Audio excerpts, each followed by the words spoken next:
Hi, I'm Olivia. Hi, I'm Maggie. And this is Girls Talk Film. This is a podcast about movies. Every week, we take 3 films that follow a similar structure or have the same running theme or a same type of character, and we break them all down and compare and contrast.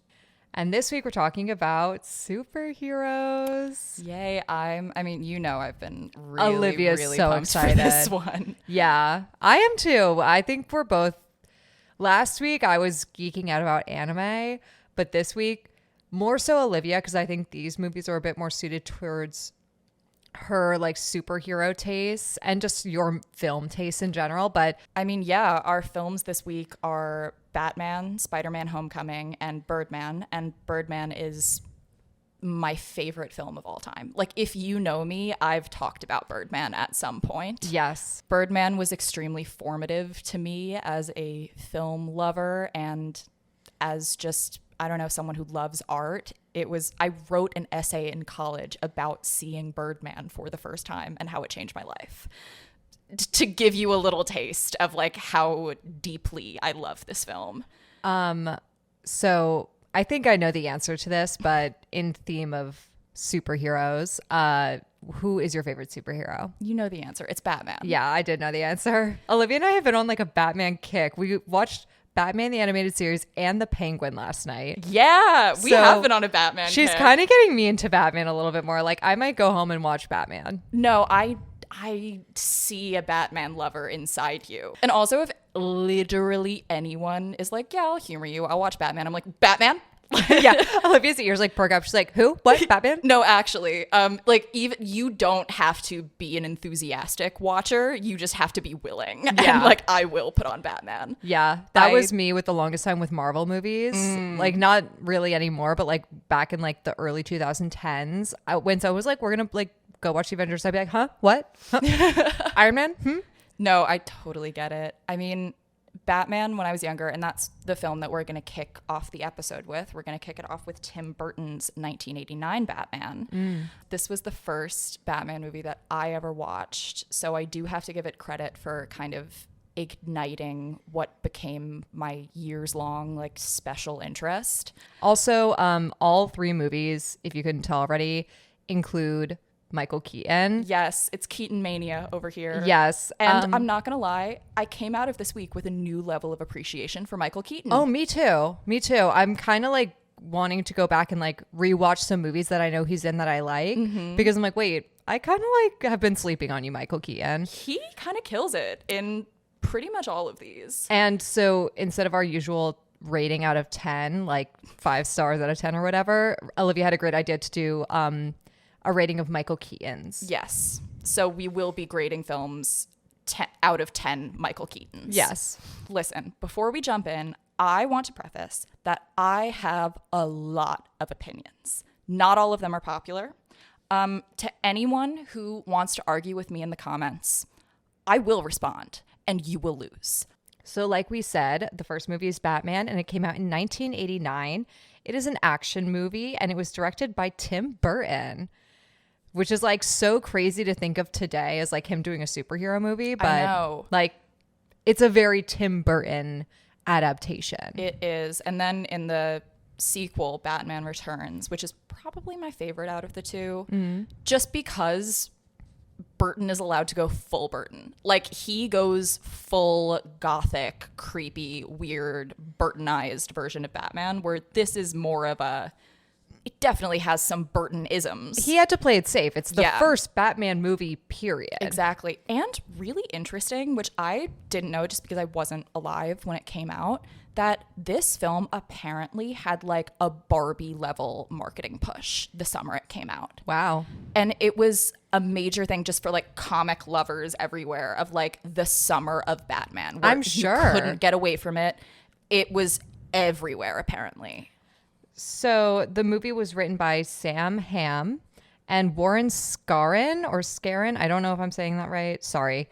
And it was obviously based off of the DC comics that were written by Bob Kane and Bill Finger. It was distributed by Warner Brothers and received a wide theatrical release in June 1989, and it grossed $400 million on a $48 million budget, and that is equivalent to over $1 billion in 2025. Wow. So this was essentially a $1 billion film. It's made a lot of money.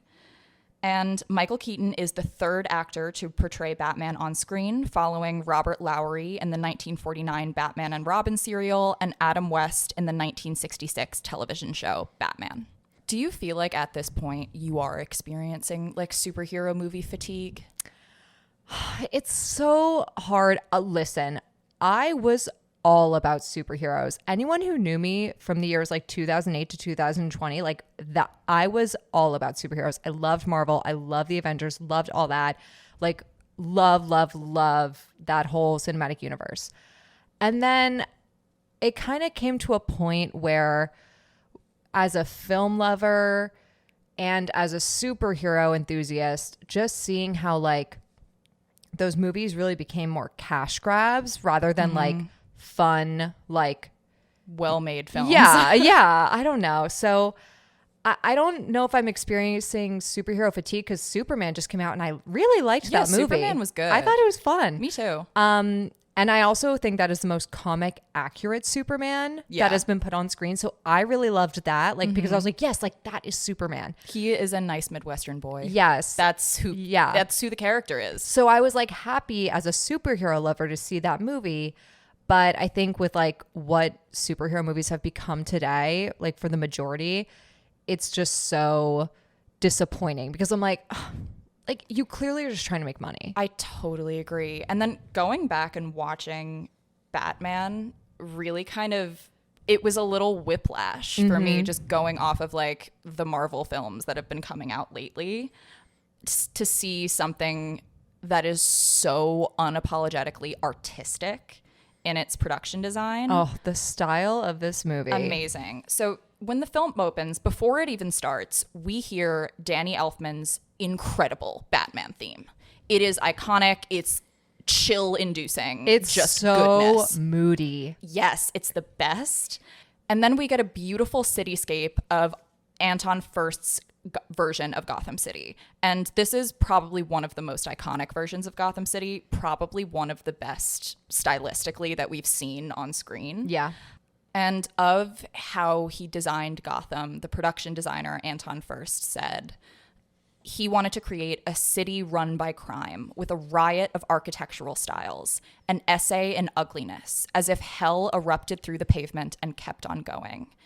That is one of my favorite descriptions ever of Gotham City. And it's so perfectly, I mean, if you see Gotham City in this movie, that's exactly what it is. It's amazing, and it is all practical. So we open on a winter evening in Gotham City. A couple and their son are wandering through a dark alley and are accosted by muggers. And this is, of course, a little bit of a nod to how Bruce Wayne lost his parents in the alley. The muggers flee to a rooftop and are ambushed by dun-dun-dun Batman, Michael Keaton, obviously, who beats them up before disappearing. And he does say, "I'm Batman." Such a great intro to the character. Like, you know, even they have the muggers kind of like, have you heard that people are talking about this guy dressed like a bat? Right, this giant bat. And the other guy's like, nah, I don't really believe in that. And then, of course, Batman shows up and like beats them up. It's so good. I also forgot how corny this movie was. Like, I forgot how campy it is. I actually really, really love that in the movie. Same. I think this is a really great like first real Batman movie. Just because the only thing that was before this were the serial and the 60s show, and more people were like kind of familiar with the 60s show, but the 60s show is like, it's almost satirical. It's so campy and corny and silly. And so when I think Tim Burton did a really great job of balancing like the silliness, but also making Batman like quite dark. Moody and dark and very kind of noirish. Yes, but I think it's a really tightrope that he had to walk. The Mayor Borg, appoints District Attorney Harvey Dent, who is a very well-known. Of course, we all know Harvey Dent. Yes, and in this version, he is played by Billy D. Williams, which I was like, Lando. I know. And then in the third film, there are technically 4 films in this series, but Tim Burton only directed the first 2, and all of the actors were replaced. I forget who directed the third and fourth ones. They're kind of famously very, very corny and quite bad. Okay. But they have a level of fun to them. And they replace Billy D. Williams with Tommy Lee Jones. And I would have loved to have seen Billy D. Williams like Two-Face it up. Yeah. Like I wanted to see his Two-Face. I do know what movie you're talking about now. And I agree with you. I kind of would have liked to see his adaptation of the character. Because in this film, we only see him as Harvey Dent. He hasn't become Two-Face yet. He's a very like side character. Like he's not a big part. So the mayor appoints him to crack down on criminal activity ahead of Gotham's 200th anniversary parade. Harvey Dent then targets the mob boss, Carl Grissom, who has a significant portion of police force on his payroll. So, like, there's a lot of crooked cops that work underneath him. Mm-hmm. Meanwhile, sightings of the Batman, a masked vigilante who is targeting Gotham's criminals, has attracted the attention of the police and the local media, including reporters Alexander Knox, who's played by Robert Wool, and Vicky Vale, who's played by Kim Basinger. I always get her name wrong. Because I don't really know that much Batman lore, is Vicky Vale like the Lois Lane to Superman? No. Okay. So Vicky Vale is like a recurring character in the comics, that she's a reporter in Gotham.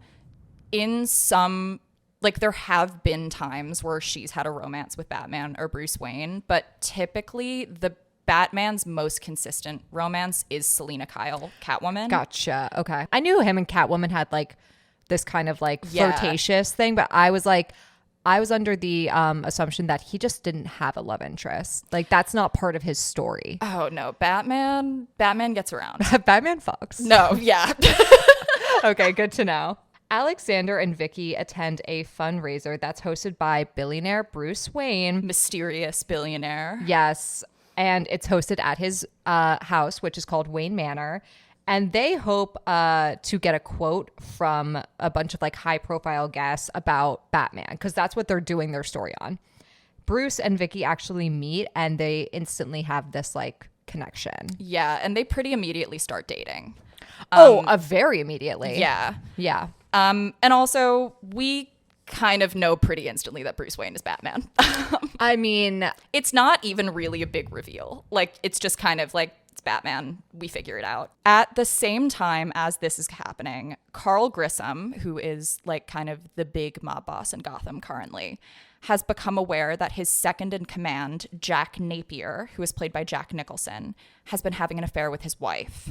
As revenge, Grissom sends Jack Napier on a job at Axis Chemicals and tips off the police. Batman arrives right when the police raid the plant, and he gets into a scuffle with Napier, and this ends with Napier falling off of a catwalk and into a vat of chemicals.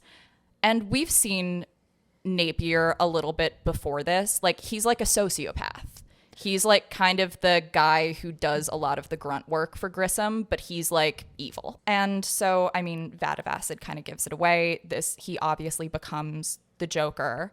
The acid that he gets thrown into is so gloopy. It's a comic book. He plops into the acid. It's like the Willy Wonka chocolate river texture. Yeah. I also love how and again, I know that this is like kind of comic accurate. I don't know. Yeah. But I love how he like comes out with like the green hair and like I was like, okay. And lipstick. Yeah, yeah. I also think the pacing in this movie is actually pretty good. Like, I would agree. We meet Batman and then we actually don't really return to him for a while. Then we kind of meet Vicky Vale. We get the setup of Gotham. We get introduced to who we know is the Joker, but is at first Jack Napier. And they do a really good job like building the world, which I think is so important in a Batman movie because majorly. Gotham is so important. Gotham should be a character. Yeah. That's like one of the cornerstones of what makes Batman a little different from other superheroes is how kind of intrinsically he's tied to Gotham City. Yeah. And the lore of Gotham City is like by far one of the most interesting things about Batman. And I think the movie did that really, really well. I think so too. So, although Napier is initially presumed dead, we soon learn that he survived. However, like we said earlier, he has various grotesque disfigurements. So, he has white skin, green hair, and a very cartoonishly disturbing grin. Yeah, it's a rictus grin. It's basically like his face got like slashed and they like kind of tried to put it back together, but it freezes his mouth into like a permanent smile. That's like the most, that's like a little Tim Burton touch, I feel. Yeah. So Napier adopts the identity of the Joker and kills Grissom, massacres his associates, and takes over as the new crime boss. Yes. The reveal of the Joker is great. Yeah. In that like weird hospital and him seeing his reflection and like laughing. And breaking the mirror. Yeah. It's great. It's very Tim Burton. I don't like Nicholson Joker. Really? I don't. He's such a card in this movie. Listen, he's clearly having like the time of his life. I would hope so, because I was laughing every time he was on screen. No. I hope he was having like the best day on set. He's not even bad. That's not really my issue with it. I don't like this version of the Joker very much. One, I don't like when the Joker gets an origin story. The Joker is meant to be the perfect foil to Batman. The way that Batman is defined by his past, the Joker lives only in the present. Like, he is just like the epitome of chaos and like violence without reason. And I feel like giving him a backstory just negates the scariness of his character a little bit. I think that him not having a backstory is kind of important for him as a foil to Batman. And I don't like Joker origin stories. I don't really like The Killing Joke, which is like a famous Joker That's origin. one where he's like the comic and Yeah. yeah, I've heard of that one. There are some similarities between that origin and then this one where he's a gangster who falls into a vat of acid. Like that's Right. a part of that as well, which I like. I don't mind the acid thing. I'm just like, I really don't like when we get details about who he was before the Joker. It's not my favorite thing. I also like Nicholson is just doing Nicholson. He's just doing his Jack Nicholson thing that he does in every movie, which is fine and it kind of works, but I'm just like, I just don't love it. I just didn't really like his Joker, if I'm being completely honest. It's not my favorite version. Okay, here's what I'll say about that. I really love Jack Nicholson as an actor. So I even like when he's doing the Jack Nicholson thing. I don't mind it. The Joker is one of very few superhero villains that I like genuinely get scared by. Like the Joker freaks me out. He is like one of my top like villains of all time.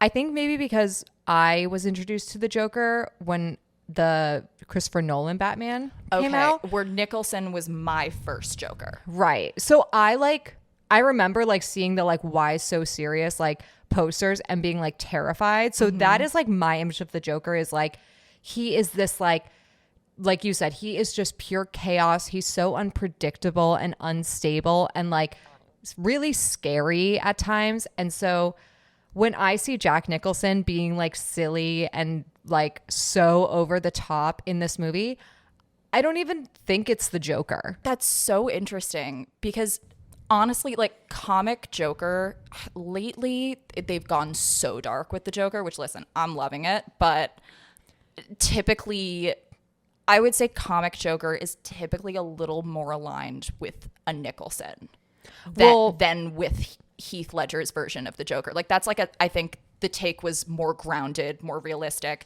When like the thing that he does on the news soon, where he basically like infects the news reporters with laughing gas, and it's like kind of horrifying, but also kind of silly and fun.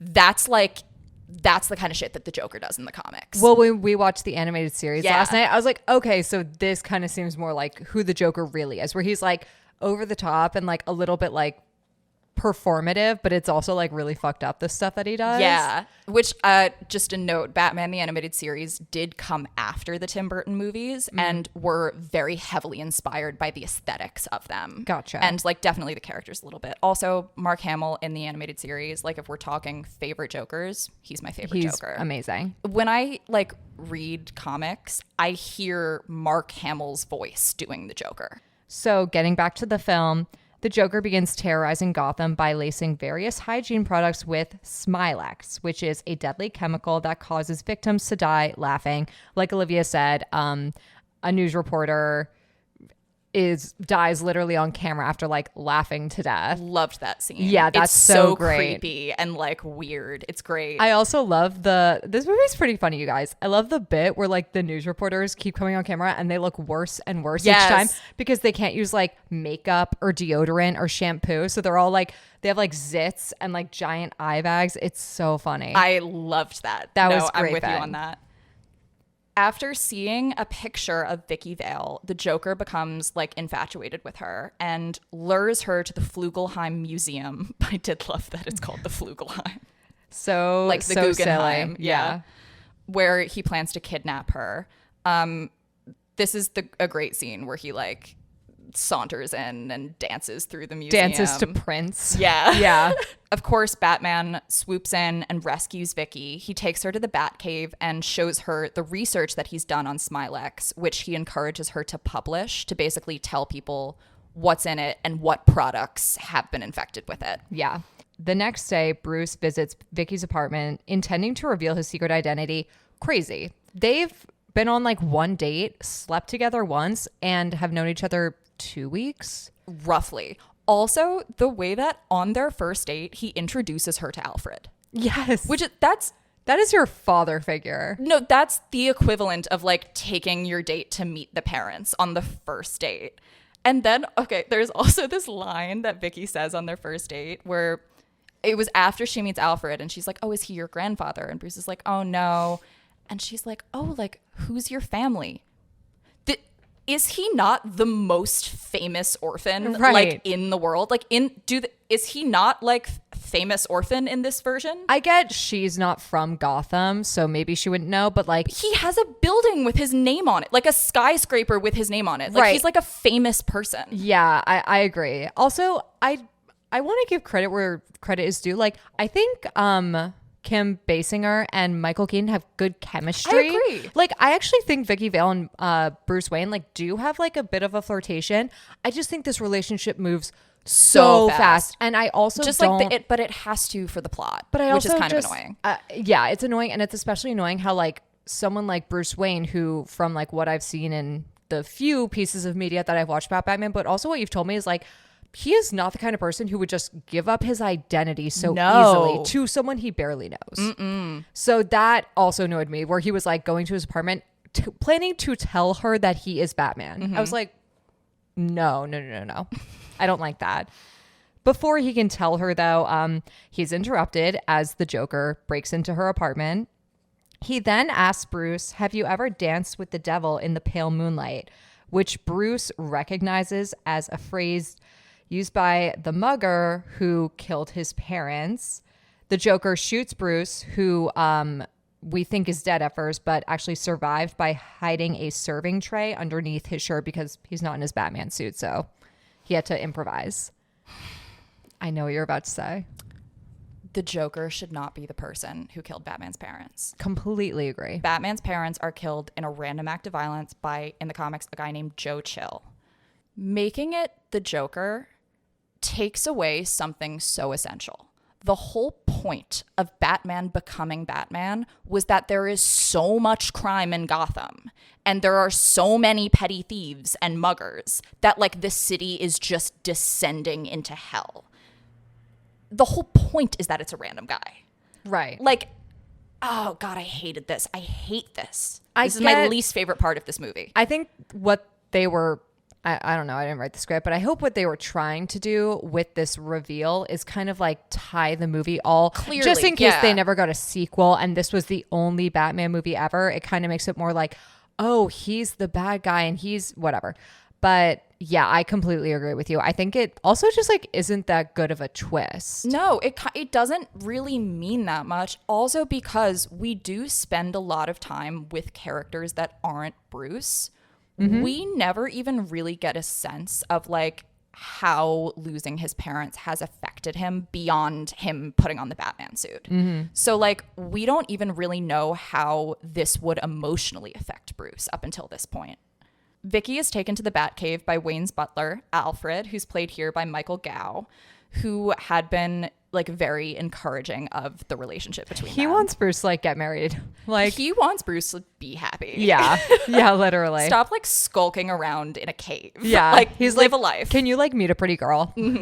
Alfred reveals Bruce's secret to Vicky, which frankly, crazy. Alfred would never. No, I feel like Alfred is the kind of man to like take that to the grave. Yeah.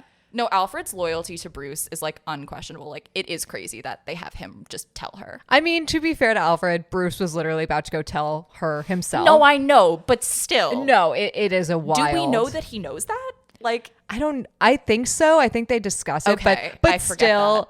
I'm in complete agreement with you where it's like, whoa, that's not your business to tell. Yeah. Meanwhile, the Joker has lured Gotham citizens to the city's 200th anniversary parade by promising them free money on the news. This turns out to be a trap, obviously, designed to dose them with Smilex, which he is stored in giant parade balloons. I when I was watching this part, this is the kind of Joker plot that I love. Yeah. Like, this is great. I was watching this with my mom and I turned to her, I was like, I gotta meet Joker's like party planner. Cause what is his like the budget? Production value. No, literally. Like who is his production designer? Cause he has a giant like Macy's Thanksgiving Day parade float with like balloons and another Prince song. And he is like, they're all in costumes and dancing. And I was like, yes, like, I don't care if he ends up killing everyone. He is planning my next party. And also, he apparently invented the Smilex gas in like a day. And like, we don't really know how. And then Batman's like, oh, he studied chemistry. And it's like, oh. The mob boss? Yeah. Who studied chemistry? Like what? So Batman, of course, comes in and foils his plan by using his Batwing to remove the balloons. But the Joker shoots down his jet. He crashes the plane in front of a cathedral and the Joker takes Vicky hostage. She kind of was pissing me off here because I was like, bitch, can you get out of danger for 2 seconds? No, literally. Like, she's like journalistic integrity. No, like she like the poison gas is in the air and she's just like sitting in the car. I was like, maybe drive away. No, maybe drive out of the reach of poisonous gas. And then Batman crashes the jet and she runs over and the Joker's like right there. I was like, girl, come on. Like do yourself a favor. Fully runs toward danger. So Joker kidnaps Vicky. Batman pursues the Joker.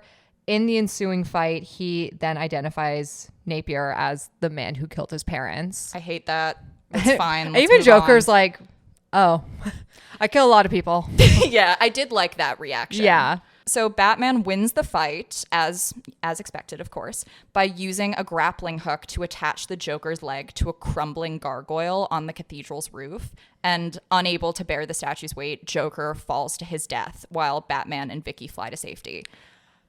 He dies. Like, oh, well, also earlier in the movie, Batman is at a warehouse and sets off an explosion knowing there are people in the building. So Batman does kill people in this movie, which I don't love. I don't love that either. No. Do we ever hear him talk about no killing?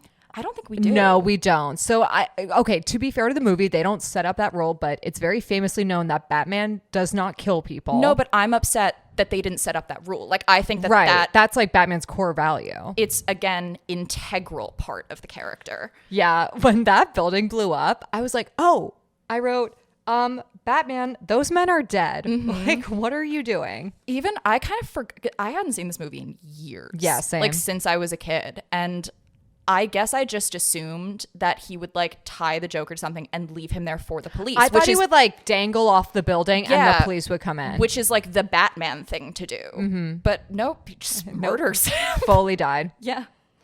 So sometime later, the GCPD commissioner, Gordon, we all know Commissioner Gordon. He's not a huge part of this film. That's another thing that I felt like we did miss a little bit was Batman and the police, which are, again, very important to Batman. Batman's relationship with Gordon is very important. I think the Nolan films do it really well. Yeah, I liked the Matt Reeves one too. Yes, excellent. Yeah. Great Batman-Gordon police dynamic in that one.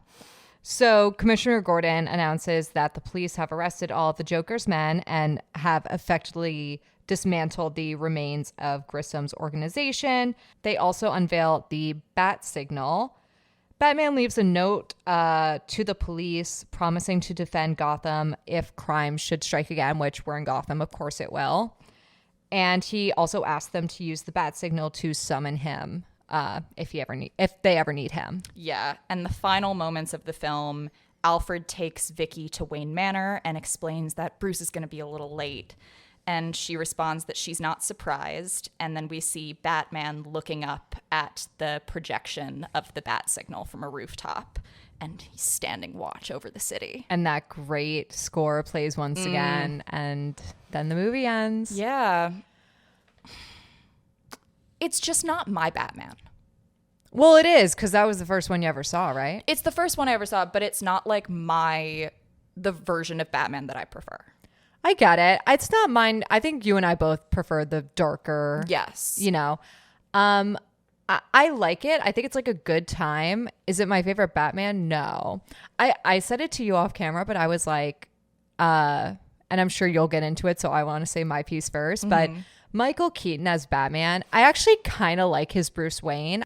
His Batman is intimidating and cool at times. But I feel like the visuals do so much of the heavy lifting on that front. Totally. And also, I said it to you again, but like, I think his suit really works against him in this movie because you can tell it's made for the look and not for the movement. He cannot turn his head. He can't turn his head. It's a full body turn. No, he has to like move his entire body. It looks so ridiculous. It's very funny when you notice it. And also like, he can't kick very high and he can't really move his arms that much. And so it's like when he fights, sometimes you're like, is he moving in slow motion? Like, and he's kind of just like stiffly like that. And then someone like flies backwards and it's like, there's 30 feet. No way. Yeah. So like the Batman part of it, I think is good at times. And then other times I'm like, I don't really buy it. But overall, I think it's like a fun movie. It's corny. I think it does a good job like introducing fans, but also introducing like people who have never heard of Batman before to this character.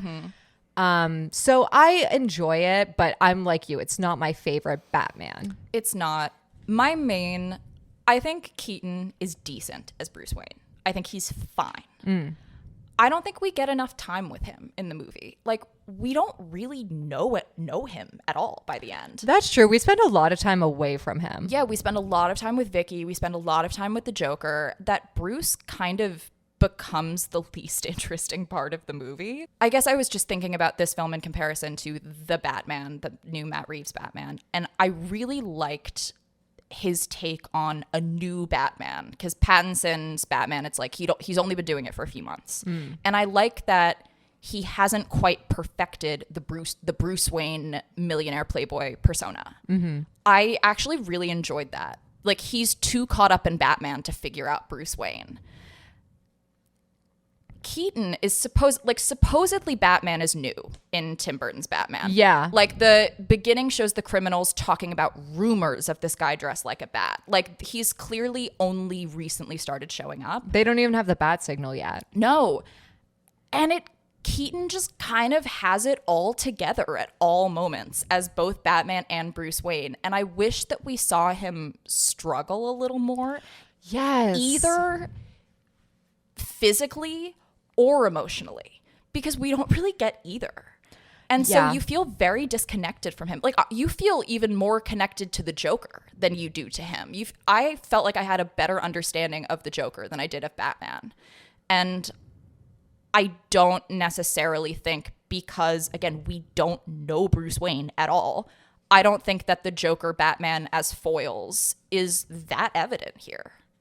Yeah, I'm in agreement with you. I think another thing, and again, we talked about this a little bit last night, but like one thing that I especially love about Batman is he's just a guy. Yeah. He doesn't have superpowers or magic or anything like that. He's just a man. That's the coolest part about Batman. And I said I like in the Matt Reeves, like those moments where you're like, holy shit, how is just one guy doing this? But also when we were watching the animated series, I was like, I also like the moments where you're like, oh shit, Batman's about to lose. Yeah. It's interesting to see Batman struggle and how he gets out of it. Because it's like, yeah, sometimes like the villain really does have like an advantage over him. And it's like, how do you get out of this? Nothing against Keaton's performance. I do think he was fine. I think he was fine. I think he did a good job with like what he was given. Agreed. But yeah, as like a superhero movie, like just going back to like the theme of this episode, again, in a 21st century mindset, I really would have loved to be there in the summer of 1989. Like, I'm sure it was just so like the energy in the theaters, and it was something so revolutionary. And it really did like pave the way for like what we have today. What I came away with the most on this watch was just a real appreciation for the set design and the costume design and the lighting and the production. Like, it is so artful and so beautiful and so much care. Like, you see where every single penny of that $47 million was spent. Yeah, absolutely.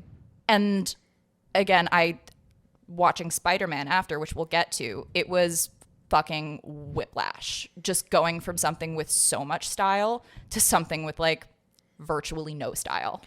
I don't even hate the Spider-Man movie, but like, let's be honest. Yeah, that movie was filmed 95% on a soundstage. Yeah.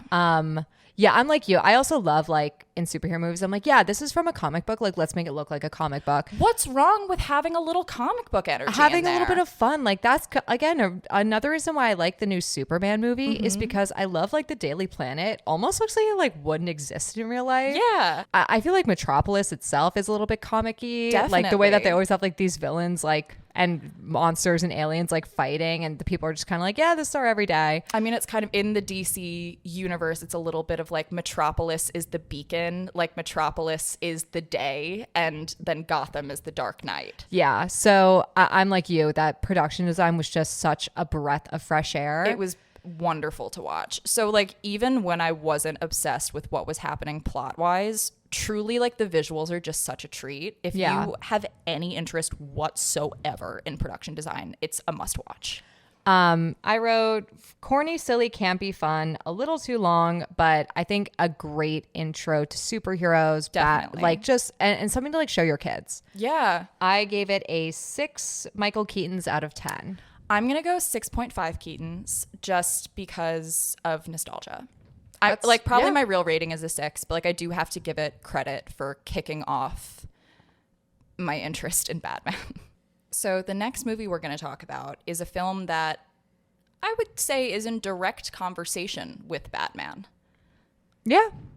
And it is my favorite film of all time, Birdman, full title, Birdman or the Unexpected Virtue of Ignorance. We're just going to call it Birdman. Mm-hmm. And it came out in 2014. It was directed by Alejandro González Iñárritu, and it was written by Alejandro González Iñárritu, Nicola Giacobone, Armando Bo, and Alexander Dinelaris Jr. Immediately, I find it so interesting that this script was written by 4 people. Yeah. It's a very tight script. The pacing, the dialogue, it does not feel like I wonder if maybe it was like I wrote the first draft and then you helped touch it up and then we brought in this third writer. Apparently it was like a total creative collaboration. Wow. Like, apparently, which, I mean, the product is just unreal. Like, yeah, this was a creative collaboration in the best kind of way. It probably was like a wonderful writing period. It is also interesting to see, though, Spider-Man, which we'll talk about next, I believe Spider-Man had 6 writers. And well, it's Disney.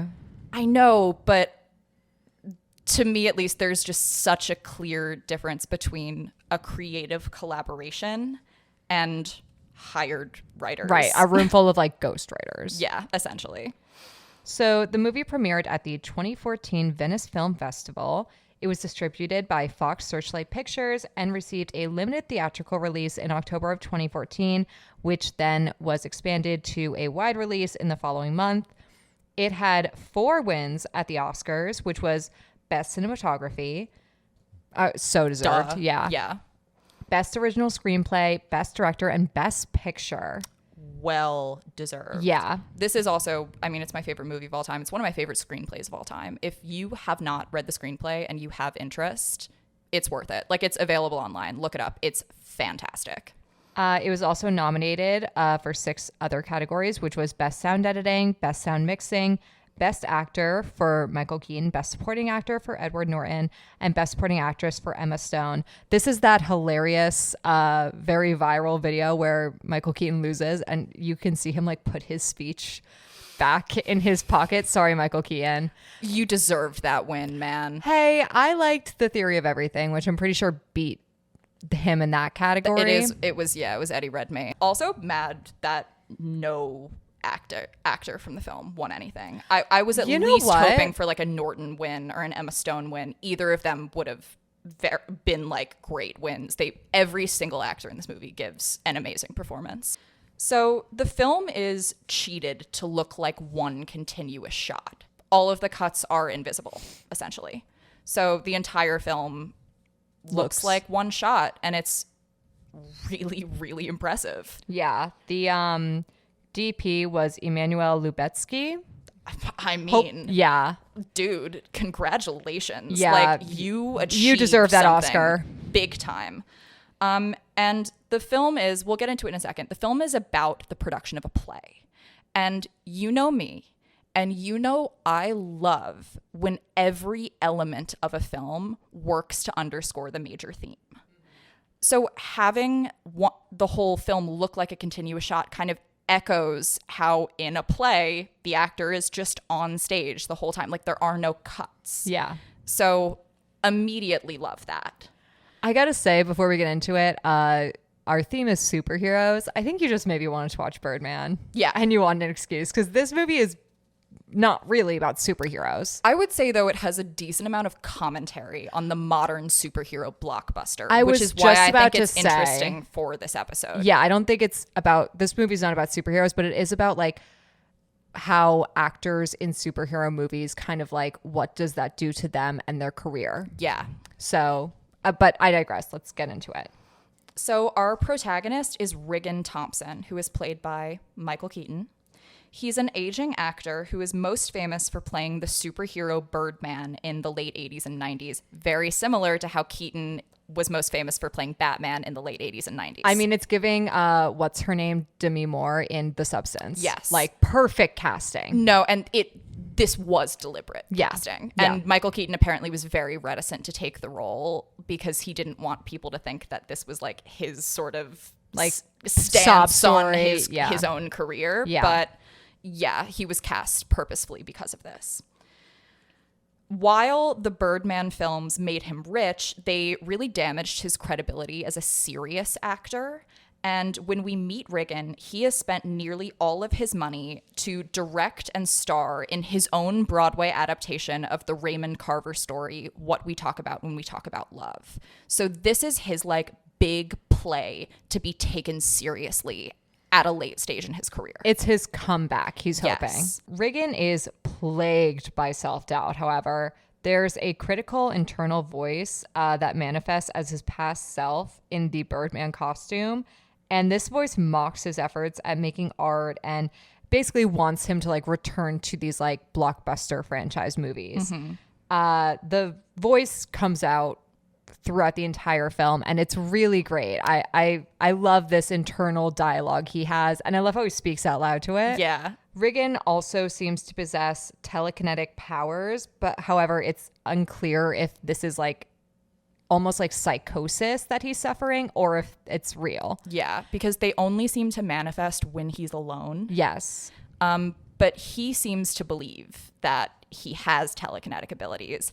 And the Birdman voice in his head is constantly kind of feeding him the notion that he's special. He's better. He's feeding him this narrative that like when he was Birdman, like he really was almost a superhero like figure. Like people loved him. He was making money. His life was great. All this good stuff was happening for him. So yeah. And this is above anything. This is a deeply existentialist film. The opening line of the film is Birdman speaking to Regan saying, "How did we get here?" And really that is the thesis of the film, is how did we end up here? It's about the search for meaning. It's also about perception and how maybe we all rely a little too much on what other people think of us in the formation of our own identity. It's an absolutely just like fabulous examination of like, what does it mean to mean something? So Riggins' lawyer, Jake, who's played by Zach Galifianakis, who surprisingly does a really good job in this movie, is co-producing the play. The play also stars Riggins' girlfriend, Laura, who's played by Andrea Riseborough, and some Broadway newcomers, which includes Leslie, who's played by Naomi Watts, Ralph, who's played by Jeremy Shamos, and Riggins' daughter, Sam, Emma Stone, is a recovering drug addict, and she is working as Riggins' assistant. Yeah, and we get the sense that him and Sam are kind of estranged. Oh, yeah. Like, this is the first real time that they've spent together in years, and even now, Riggins, like, Riggin kind of avoids her. Yeah, they clearly don't really have a good relationship, and also it's pretty evident that Sam is recently out of rehab. Yes. So she's kind of like, this is kind of like her like starter job out of rehab, something to keep her busy, and also like a way, it's pretty clear it was like encouraged by their mom. Yes. To get them to be kind of closer. Mm-hmm. So during rehearsal, a light fixture falls onto Ralph's head. Ralph is the other male lead of the play, and Riggin, up until this point, had been not happy with Ralph's performance. He's a terrible actor. Yeah, he's really bad. Riggin replaces him with the brilliant but volatile method actor Mike Shiner, who's played by Edward Norton. And Mike is kind of dating Leslie. He also has a reputation as both being this like incredible theater actor, but also like being an asshole. Yeah, he's one of those actors who like takes it very seriously. Yeah, is all about his craft and like, you know, will push boundaries, but like for the sake of art. And I mean, right away, when Riggin and Mike meet, they like go into a rehearsal of a scene in the play, and that Riggin is directing. Yeah. And Mike starts like giving him pointers on his performance. He's going, no, like try it like this, kind of immediately trying to rewriting the script. Mm-hmm. Yeah. Like immediately kind of trying to take over a little bit. Oh, he does. Yeah. It is funny how Mike like completely not embarrasses him, but you're right. He really does like totally take over. Yeah. And even just to go back a little bit, before they decide to hire Mike, there's this great dialogue between Michael Keaton and Zach Galifianakis about like, okay, like who do we hire? And Riggin bounces some names off of him and he goes like, okay, Woody Harrelson, nope, he's in the Hunger Games franchise. Michael Fassbender, nope, he's doing the prequel to the X-Men prequel. Jeremy Renner, he's an Avenger. And Riggin goes, oh, they got him too? Mm-hmm. And it's like he's losing his men to like this unseen enemy, which is the big franchise film. Right, the blockbuster movies. Mm-hmm. The first previews are disastrous. Mike breaks character when he is prevented from drinking real alcohol on stage. And he was just like getting hammered. But he's like, no, but that's what the character's doing in the scene. And like, then he breaks character to yell at Riggin on stage in front of the preview audience. Yeah, it's very hard to watch. He also tries to persuade Leslie to have real intercourse during a stage sex scene because it's real. Yeah, he's one of those guys who's like, oh, when I'm on stage, I can be authentic, but when I'm in real life, I'm playing a part and all this stuff. You're like, oh, brother.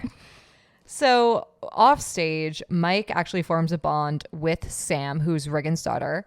And he admits to her that, like I said before, he only feels authentic when he's performing. And they have a friendship at first, but it soon blossoms into more of a romantic flirtation. Their chemistry is so good. So after the second preview, Riggin finds Sam smoking weed in the theater after everyone's left. And he finds the weed and berates her because she just got out of rehab. And she starts yelling at him and she tells him that he's irrelevant. The play is nothing but an exercise in vanity. And she kind of launches into this monologue about how like you think that you mean something. Like no one means anything. Like you don't mean anything. No one cares about this play except you. Yeah, I loved this scene. It's fantastic. This is the monologue that got Emma Stone the nomination. 2, this is the monologue that like as an actor you dream about. Yeah, this is what everyone's doing in their like audition, cold casting call. It's so good. And she's really good in this scene. I also love this scene because it really shows their dynamic. Like, I love how when Regan sees her smoking weed, he's not like, come on, you just got out of rehab. You know, you need to do better for yourself. He's like, you're jeopardizing this for me. Like, this play is my everything. Don't fuck this up for me. And you're like, so it really shows you where he is, like, as a father, but also as a person. And I love how she fires back and she's like, no, this is all so irrelevant. And then she's like, especially you are like, no one cares about you. No one's cared about you for years. Do you think this play is going to be your comeback? Like, wake up. It's and also like the acting. This is one of those scenes that's just like an acting. It's a master class. Scene. It really is. Yeah. It's one of if not my favorite scene in the film, and I think it's a lot of people's favorite scene. So during the final preview, Regan sees Mike and Sam kiss backstage and a little like taken aback and not really sure how to handle that this. His co-star, who they hate each other. Yeah. Like, they have been fighting nonstop the whole time. And then it's like, and now you're making out with my daughter? Yeah. He goes to have a smoke backstage and accidentally locks himself outside with his robe stuck through the door. And so he has to get back on stage. He's in the final scene. So he is then forced to run through Times Square in just his underwear. To get to the front of the building. Yeah, he has to run around now. the entire theater. And that's a really great scene. I want to say, is that real? I don't know. Okay, well, there's people who are calling him Regan Thompson. But that could have been added in post. Yeah, I'm sure they have a few like featured extras who are like actually allowed to get close to him. I wouldn't doubt if they're just actually did it. in Times Square, so they can't shut down all of Times Square. I mean, I guess they could, but that's a fuck Pretty ton hard of to money. do. Yeah, I would imagine a lot of the extras Are just real people, yeah. So he runs through Times Square, enters through the audience, and makes it in time for the final scene. And afterwards, Sam shows him that the videos of him running through Times Square have gone viral, which, like, this is another part too, is like Regan is like not on social media. He's kind of like not into the whole like changing with the new world. No. And like, yeah, he's very much into the like classic, I want to be an actor thing. And Sam is kind of like, the world's changing around you. Yeah. And also, I mean, the great line from Mike semi early in the film that popularity is the slutty little cousin of prestige. And what a douchey thing to say. So Regan goes to a nearby bar and sees Tabitha Dickinson, who is the theater critic for the New York Times, who's known to just be brutal. Yeah. And he approaches her kind of just to say hi with goodwill. And she basically says, I hate you. I hate what actors like you represent. And I'm going to kill your play.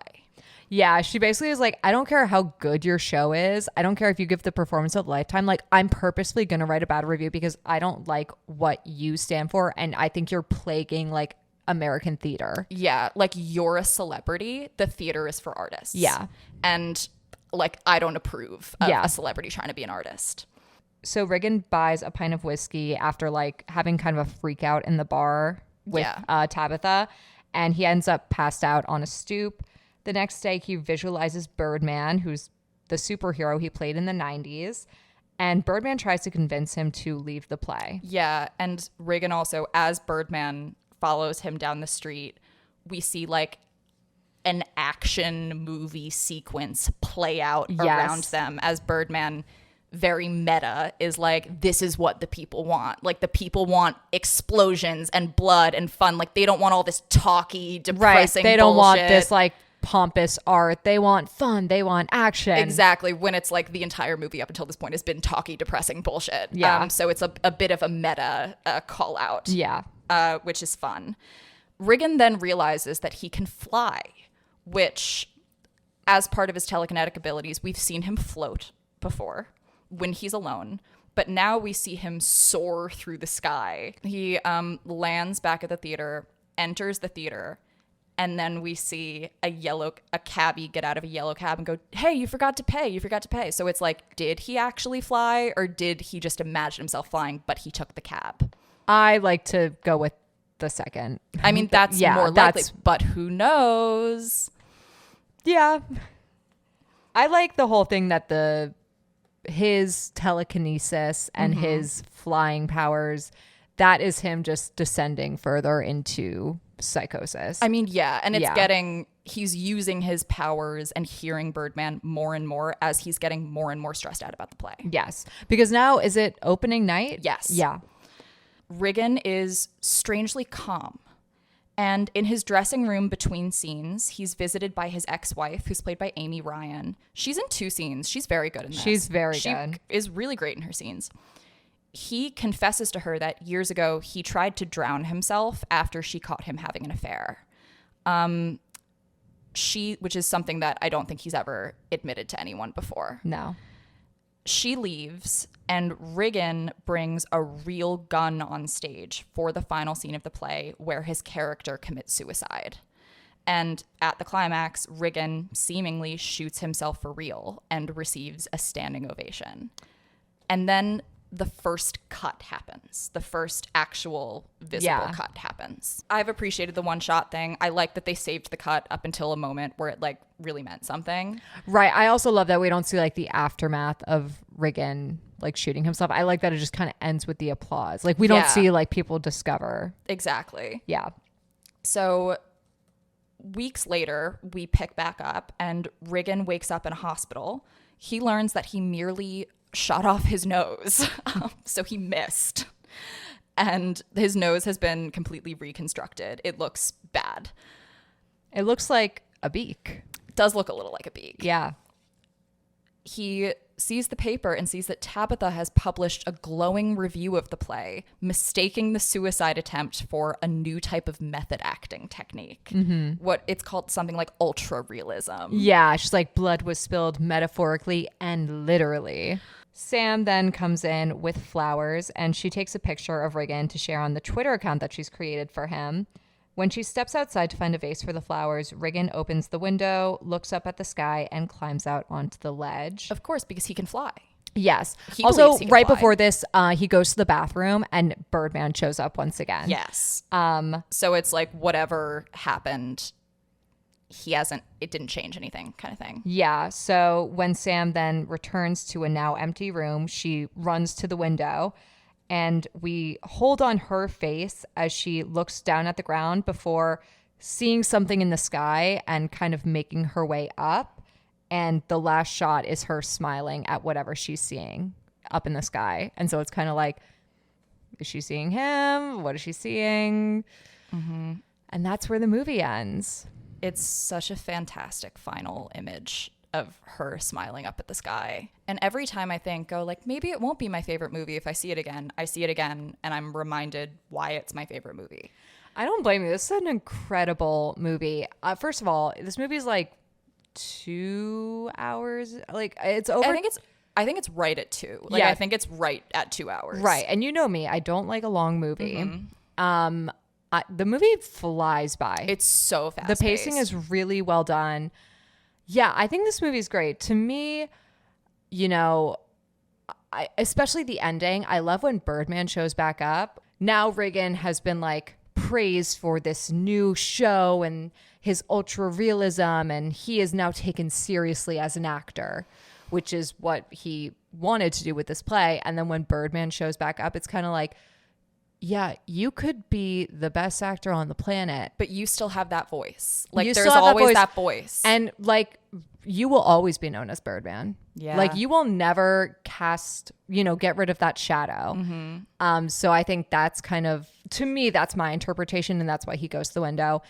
But that ending is, so widely debated of what does Sam see. And Iñárritu has refused to say. Yeah. I think he said that he doesn't even know. Which I kind of love when directors do that. They're like, I figured out. No, no, you tell us. You did it. You made the movie. I am a sucker for I do always want to know the meaning of things. Oh, me too. I want to know what the intention was. I just like when directors rage bait like that. I know, right? They're like, I don't know. You figured out. It's up for interpretation. It's like, no, but you know. Yeah. I know that you know. Yeah. Yeah, I think this is I don't blame you for this being your favorite movie.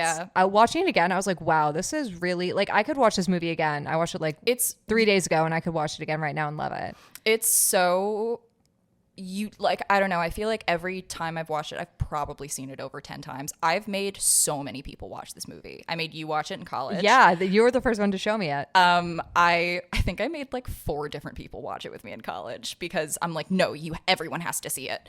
And everyone I showed it to really liked it because it's just kind of a great film. Yeah, it's one of those movies where you're like, really nothing falls below like a 9 out of 10. Like No. visuals, acting, dialogue, pacing, everything is so strong. It really is. It like, I remember I forget what I thought would win that year in 2014. Probably The Theory of Everything. That was like maybe the runner. Yeah. And I remember thinking like, well, Birdman's not going to get it. So like whatever wins actually doesn't matter because Birdman deserves it. I saw it 3 times in theaters.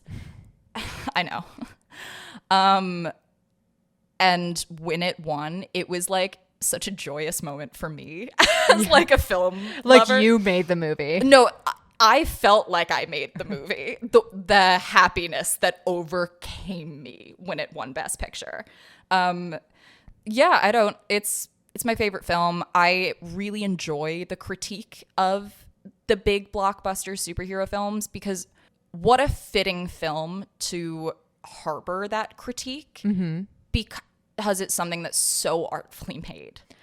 It's like a lesser film. I think the critique just wouldn't have hit as hard. This film is just so wonderfully made and so much thought and artistry went into it that it's like, yeah, you can leverage that critique actually. Yeah, I think it has it's such a great commentary on, again, superhero blockbusters. I would be remiss if we didn't acknowledge Michael Keaton again in the starring role. Like, he is so good in this. The movie really rests on his shoulders a lot of the time. And again, he is amazing. I made this comparison before, but like it very much is Demi Moore and The Substance, where it's like, you really just couldn't have the movie without him. Like, No. if this were another actor, sure, I'm sure it would still be good. But like the fact that he is playing Regan Thompson, it's so like, yes. Like, Yeah. It's really just a banger movie. Yeah. I give it 9.5 Keatings out of 10. I'm so happy. I knew you would be. This is 10 Keatons out of 10. Yes, obviously. Yeah.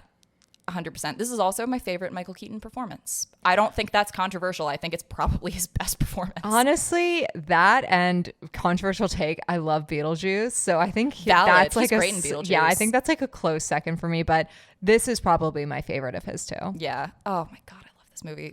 Now let's move on to the type of film that Birdman was made to critique. Yeah, now we're getting, okay, so originally I think in the last episode we said we were going to stay away from Marvel movies just because we didn't want to have to explain the whole like MCU. That would take like forever. Exactly. And we're not going to. No, we're not. Well, I feel like we don't really need to for this movie. No. But Olivia had a good idea where she's like, what if we picked Spider-Man Homecoming because it also has Michael Keaton in it? And like we're already doing 2 Keaton movies. Yeah, let's just like make this a Keaton episode too. Yeah. And I love Spider-Man and I really like this movie. So I was like, hey, if I can watch this movie again, sure. This is one of my favorite Marvel movies. I think this is like one of the better ones. The Spider-Man trilogy as a whole, I do enjoy. Like the Marvel Spider-Man. Yeah. The MCU Spider-Man. Yeah, don't get that twisted, Olivia. I did love the Tobey Maguire Spider-Mans growing up. Loved them. I do think, straight up, I'm like, Tom Holland is probably the best Spider-Man. Oh, yeah. I mean, honestly, I'm not even really going to like debate that. You can't. Just like objectively, I think he is. He's great. I like the Tobey Maguire Spider-Man movies. I don't know why I like them, but I guess because I love Spider-Man so much, I didn't really picture Tobey Maguire as a great Peter Parker or a Agreed. great Spider-Man. Like, I think he's fine and I like those movies, but like Spider-Man is like probably like my number one. Spider-Man Homecoming came out in 2017. It was directed by John Watts, and it was written by Jonathan Goldstein, John Francis Daley, John Watts, Christopher Ford, Chris McKenna, and Eric Summers. It is based on the Marvel Comics characters by Stan Lee and Steve Ditko.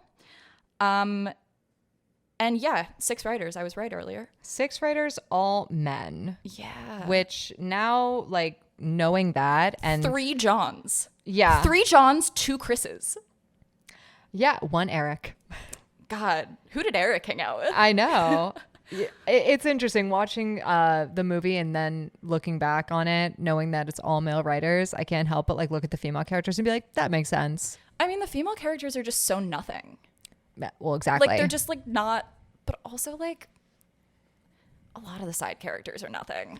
Yeah. Like, if we're being honest. To be fair, I actually don't really mind the side characters not being a big part in this because I like how much this movie, I said it to Olivia, I'll get into it later, but I think this movie as a movie itself is like pretty good. Yeah. Okay. This movie as a Spider-Man movie, I absolutely love. I think it is a really, really great first Spider-Man movie. And I'll get into it later, but so I don't mind that the focus of this movie is really Peter and the villain. Like, I'm okay with that. That's fair. I get what you're saying. So Spider-Man Homecoming received a wide theatrical release in July 2017, and it is officially the 16th installment of the Marvel Cinematic Universe. So it's the 16th film in this canon. That's why we're not going into the whole lore of the MCU. It's too much. Yeah. I saw this movie like maybe 3 times in theaters. Really? I definitely saw it twice. Maybe I saw it a third time like when it just came out like on streaming. But yeah, and then I hadn't seen it like since. So this had been like almost like 10 years since I've seen this movie. And so I was walking in kind of like with a fresh perspective because it's just been so long.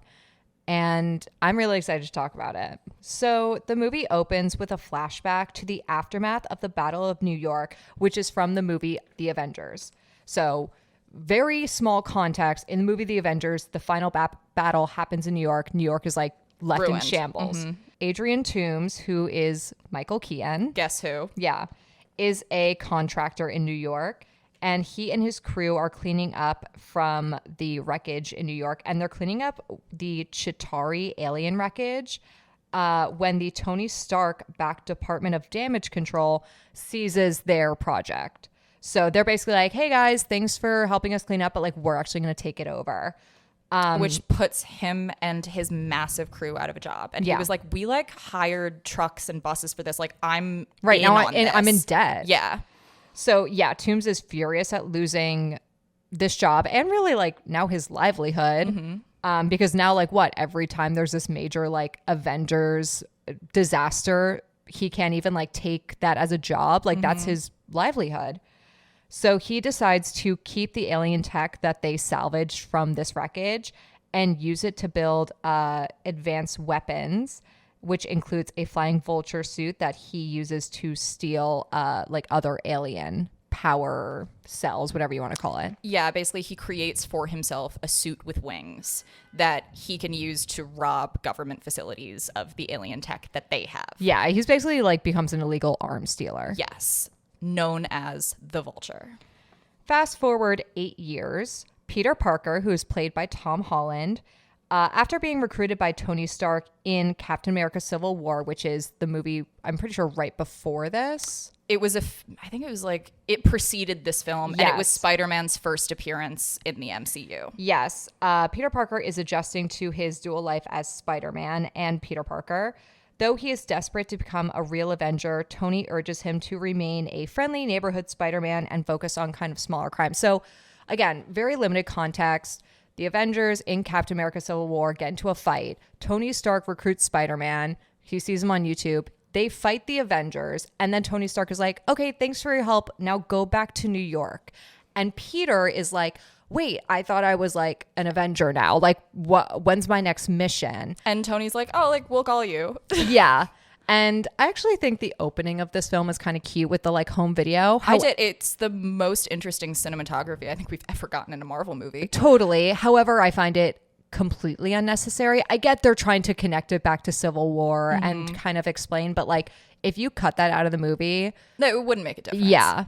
I thought it was fun though. I thought it was cute. Yeah, and it really shows Peter very well as a character. Agreed. I also did enjoy I enjoyed a creative way of showing the events of Civil War from Peter's perspective. And again, it's this kind of handheld video footage that we see that Peter filmed is truly the most interesting that the cinematography gets in the film. Yes. And keep in mind, in the world of Marvel, like Tony Stark, Iron Man, Captain America, they're all very established superheroes. Spider-Man is very new. Yeah. Like no one knows Spider-Man. No, yet. he is very local to New York, and even New Yorkers are like, oh, who are you? He's local to his neighborhood in Queens. Yes. Peter returns to high school and his normal life very unwillingly. He is a member of the academic decathlon team, and he is best friends with Ned, who's played by Jacob Batalon. I think that's how you say his name, and harbors a crush on a girl named Liz, who's played by Laura Harrier. Also, I think it's a really great thing that obviously, like with every American teen movie, like all the kids are like in their 20s. But I like the detail that Liz is a senior and Peter's like a sophomore because she is so clearly older than him. She does look decently older than him. She is like clearly like, she looks like she could be our age. No, literally. Even though Tom Holland, I think at the time of filming this, he was like 19. But he looks young for 19. One night after stopping criminals from robbing an ATM with alien weaponry, and he's like, what's that? Where'd you get that? We obviously kind of know that it's probably from the Vulture. Peter accidentally reveals his secret identity to Ned when he gets home. This is a hilarious scene. It's a very good scene. He tries to sneak into his bedroom through the window, and Aunt May has already let Ned into Peter's room to wait for Peter to get home. Because they're building Legos together. Yeah, I loved that. Yeah, like, again, I love how, like, nerdy they are. And so Ned finds out that Peter is Spider-Man. This does lead to a really amusing montage throughout the next school day of Ned asking Peter questions about, like... Yeah. So, like, are you an Avenger? Do you know the Avengers? Like... Do you lay eggs? Yeah. Yeah, and I love how he goes, you're the spider guy from YouTube. Like, I love how again, like Spider-Man is so not established. No. But, okay, I bring up this montage because there is a part of it that exemplifies an ongoing issue that I have with Marvel movies and with a lot of other movies. So in one part of this montage, they're in shop class, like they're like in a woodworking class, and you can see like classmates behind them drilling and like banging on shit. You cannot hear them. They're right there. They're drilling. They're like shaving wood. It is so quiet that you can hear the sound of Peter and Ned's fist bump. Oh yeah, when they do their handshake. You can hear that. Yeah. I hate that. Take a deep breath. No, it actually makes me so mad. Why is it so quiet? We can hear noise happening, but it's so faint in the background. Like they're speaking at like this volume in their conversation, and like they don't have to speak louder or anything because there's loud noise behind them. Like it's just okay, no noise, I guess. Fine.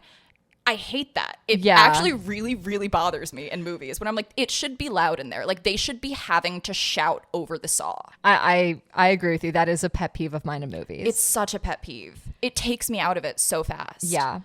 So another night, Peter comes across two of Toombs' associates selling illegal weapons to a local criminal.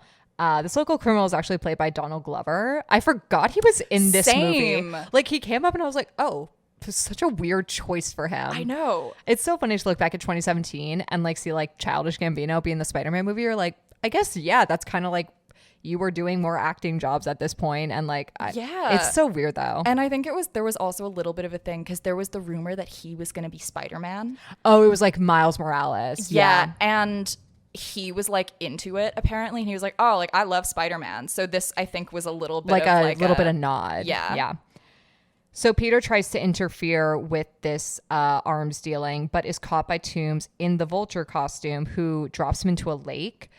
Peter is then rescued by Tony Stark, who has been monitoring the Spider-Man suit that he gave to Peter. So Peter has like a new upgraded suit, and it turns out that Tony has been tracking him within it. Tony warns him against further involvement with dangerous criminals. And I actually really like this scene. Again, I love Iron Man, and I'm going to try my best not to include the MCU in this, but basically Peter's whole thing is like, He wants to do Spider-Man stuff. He's over his everyday high school Peter Parker life. He wants to like be an Avenger.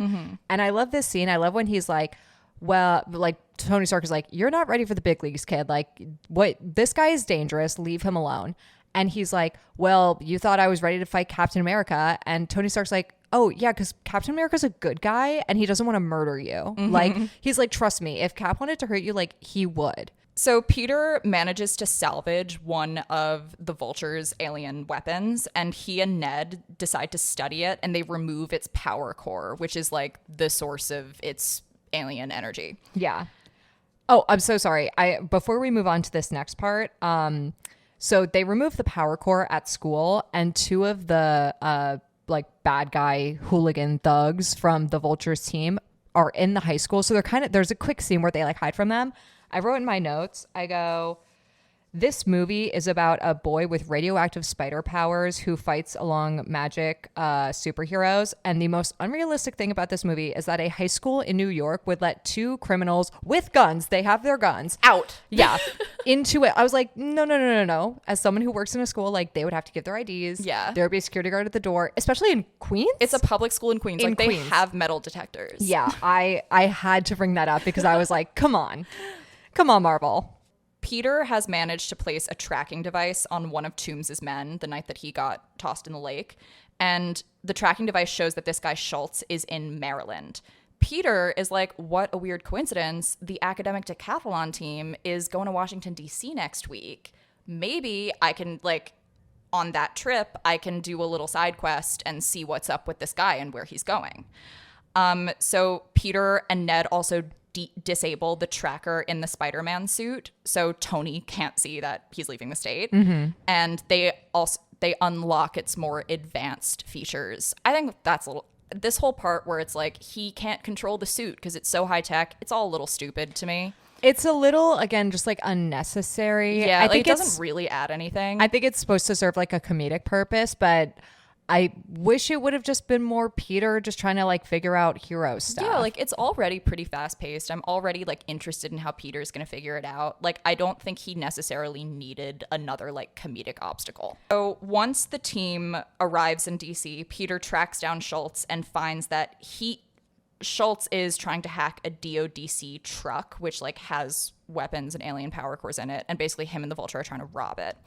There's this, so Peter shows up at this, like, to this truck, and they have this thing that makes the Toombs and this guy have a device that makes the top of the truck, like, go away so they can go in. It's almost like a portal kind of thing. Yeah. Like, it, like, dephases, like, the matter so that they can just go through it. Exactly. But, like, it looks cool.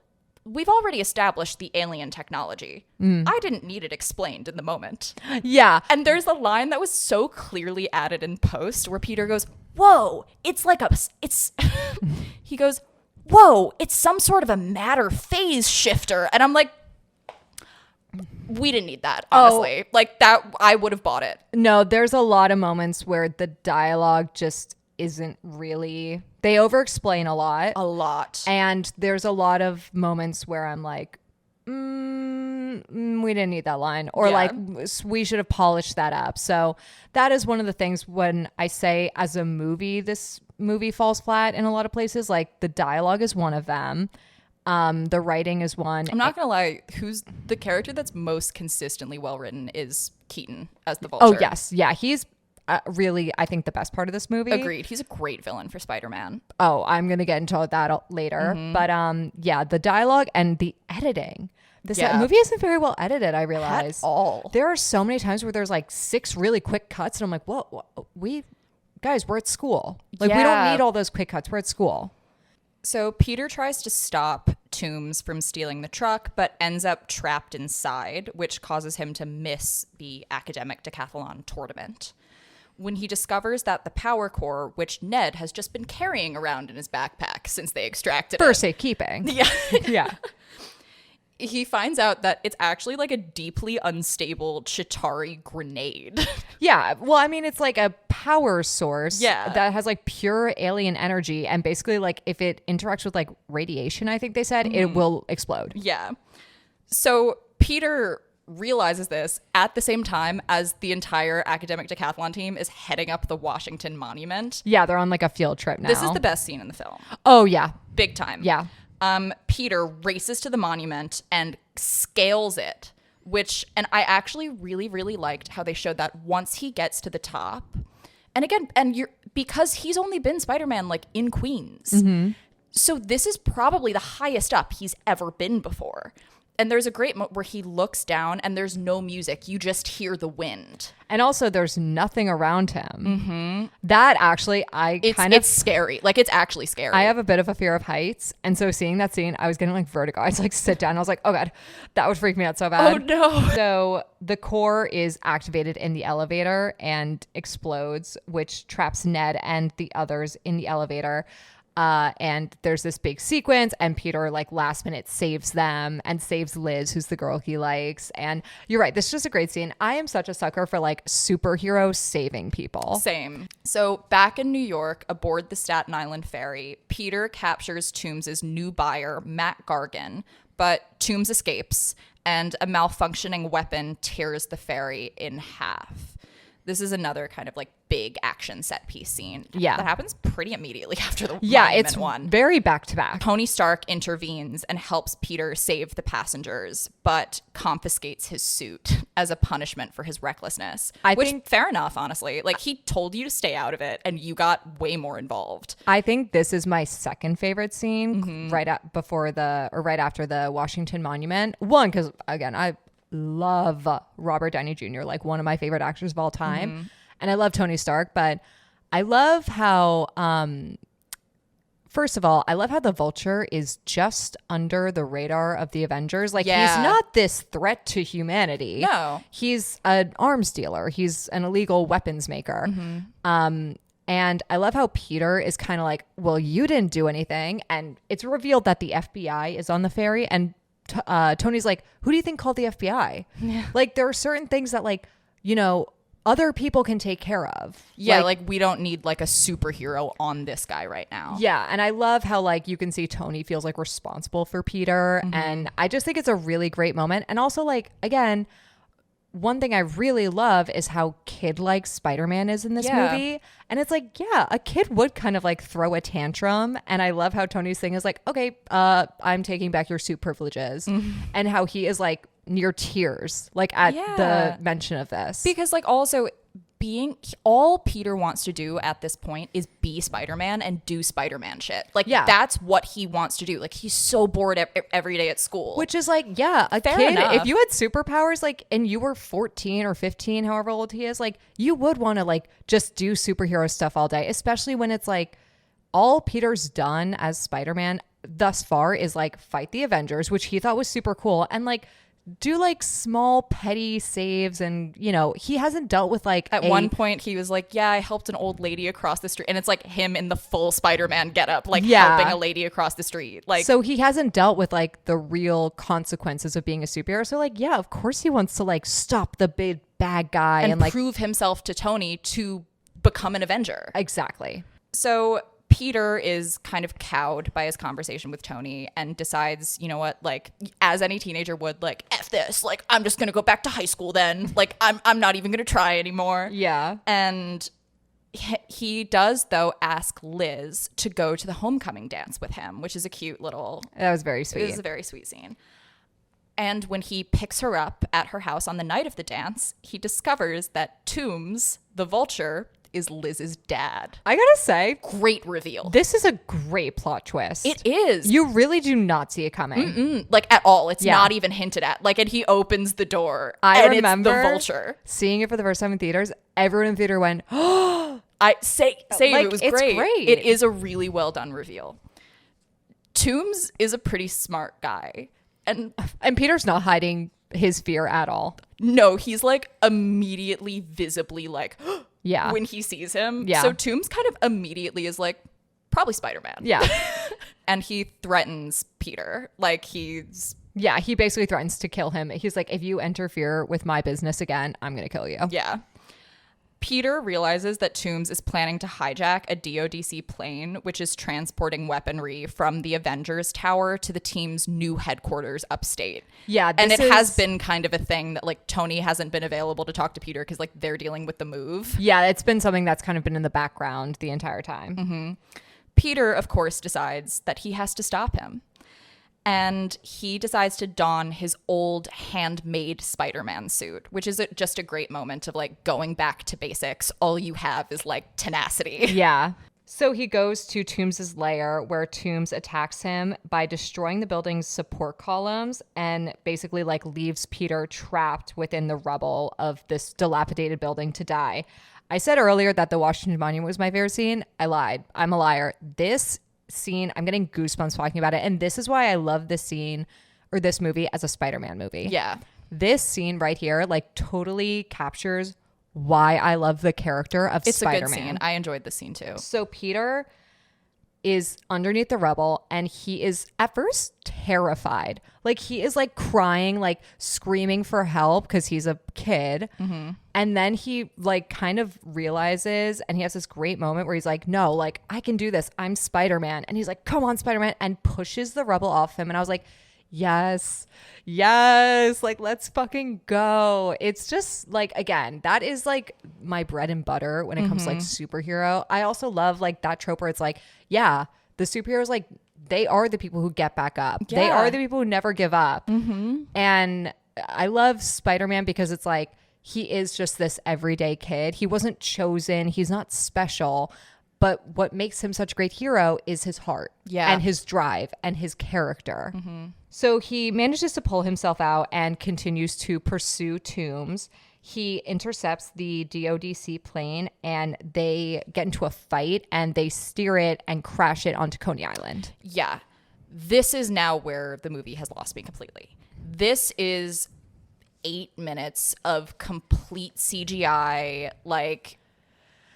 Well, yeah, it's a Marvel movie. And I also really, in a lot of the Marvel movies, they've gotten a little better with it, I think. I saw Thunderbolts and I didn't really notice it that much there. Mm-hmm. I saw it on a plane like a few weeks ago. Mm-hmm. And there's this kind of weightlessness to Spider-Man a lot of the time. He seems very light on his feet. Yeah, when he's CG. Like he'll land, but there's no like thump or like gravity to the landing. He kind of just like floats to the ground. Like I don't really know how to explain it, but it's like there's no gravity a lot of the time. And this scene, which is entirely CGI, it felt just so like weightless. It also doesn't look that good. No, it's like a nighttime scene. It's not very visually interesting. The fight choreography, because it's all CG, is like not that good. Yeah, one of my biggest gripes with this movie is it's so long. It's like 2.5 hours. Is it? Oh, yeah. I thought it was like 2:15, I guess. Well, still. I mean, it's like, over 2 hours. It's a long movie. And I think just because like you have the Washington Monument scene, you have the scene at the ferry, you also have a scene that we didn't even mention with the Shocker character and the school buses. You have the scene with the building falling on Peter, and then you get the plane, and now you have Coney Island. It's like... There's a little too much. Yeah. Like, I'm all for like a big fight, final battle, but we don't need 7 big action set pieces. Yeah, we could have done away, I think, with like the ferry or I feel like we could have even just combined the plane. Like that could have been the final battle. Agreed. And like the crash I feel is a little unnecessary. So I'm with you. The movie's kind of losing me here. Yeah, their fight ends with Peter saving Toomes' life after the vulture suit is damaged and explodes. Because he's a kid. And he's a good guy. Peter leaves Toomes and the plane's cargo for the police to take care of. After her father's arrest, Liz moves away to, I think they say Ohio, and Peter declines an official invitation from Tony Stark to join the Avengers and kind of is like, I think I should be a little neighborhood Spider-Man for a little bit longer.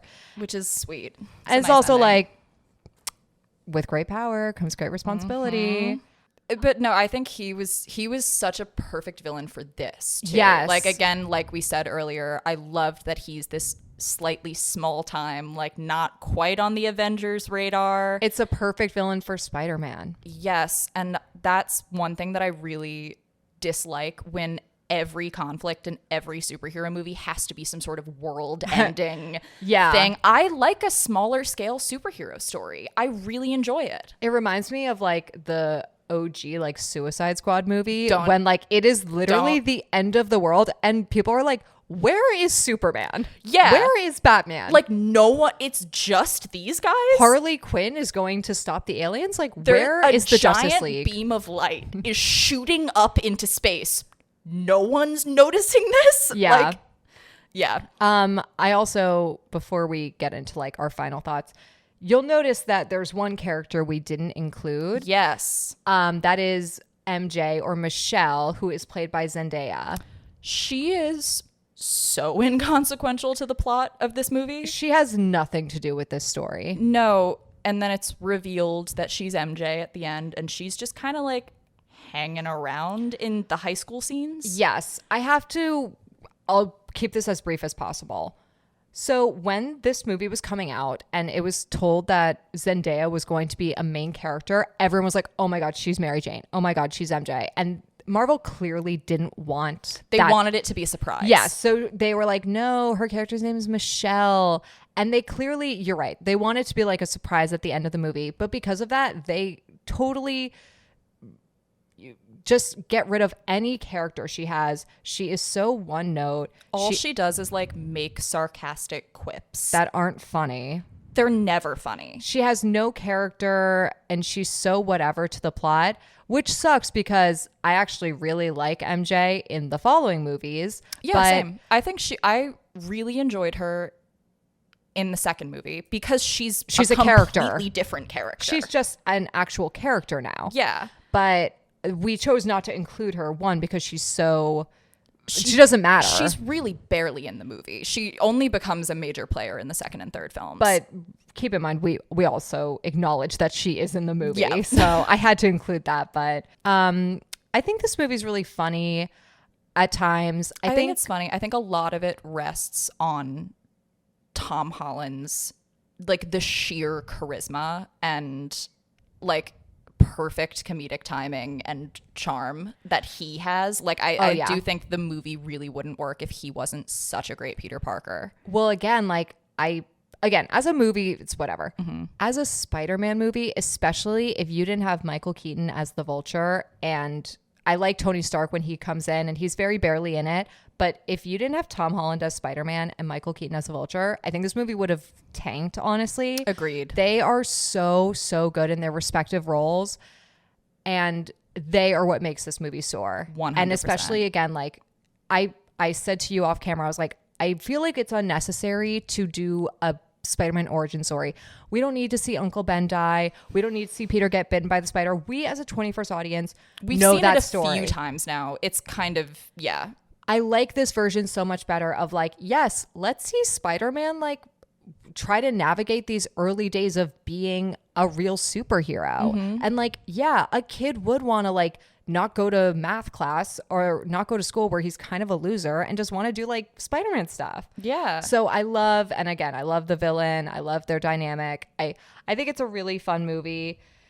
It's way longer than I thought it would be. It is long. But it's fun. It's a good time. And again, superhero focusing on that. Mm-hmm. I really love it as a superhero movie. Same. I totally agree with you. It's a great Spider-Man story. And I do enjoy it as a Spider-Man story.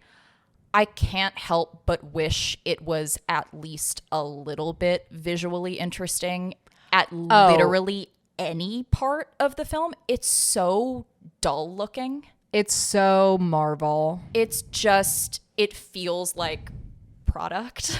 No, it does. Like there's really no like vision at all in like costuming, set design, cinematography. Like it's all just like very incredibly generic. And listen, I know that there are some big Marvel heads out there who think that the Marvel movies should be exempt from criticism because they're just made to entertain, and that like if you have any sort of criticism toward them, you're a hater. To that I say, I am a hater. And we're certified haters. Literally, and I love Marvel. I agree with you. It's like, yeah, they're still movies. We can still criticize them. Yeah, they should still be critiqued as such. Like, just because they're part of the cinematic universe and aren't, you know, artsy fartsy movies like Birdman. Like they're still like, you still can movies. say they're ugly. Like it's okay to want a movie to be good looking. Yeah. But yeah, overall, I still really like this movie. It was fun to watch it again. I give it 7.5 Keatons out of 10.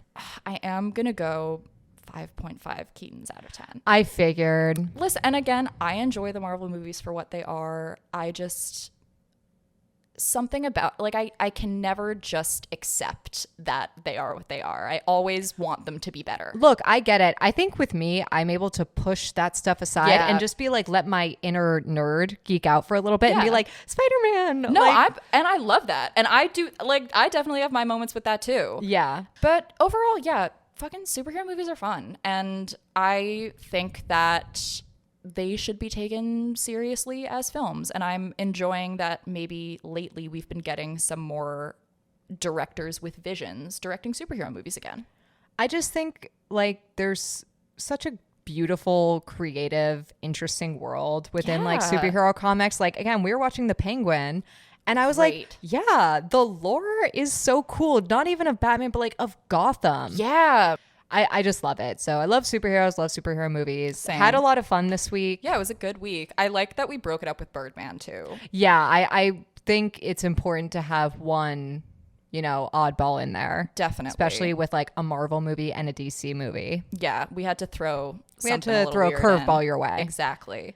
So if you would like to watch along and then join us next week, we'll be talking about dance movies. We are watching Suspiria, the 2018 Guadagnino Suspiria, Climax, and Magic Mike, which we'll see how that lineup goes. This is a very interesting lineup for dance movies. Yeah. I have a lot to say on the movies, but I'm excited to talk to you about them. Me too. It'll be an interesting week and very 180 from what we're doing now. So totally. If you want to watch along and then catch up with us and we can all chat about them, please do so. And we will see you soon. I'm Maggie. I'm Olivia. Bye. Bye.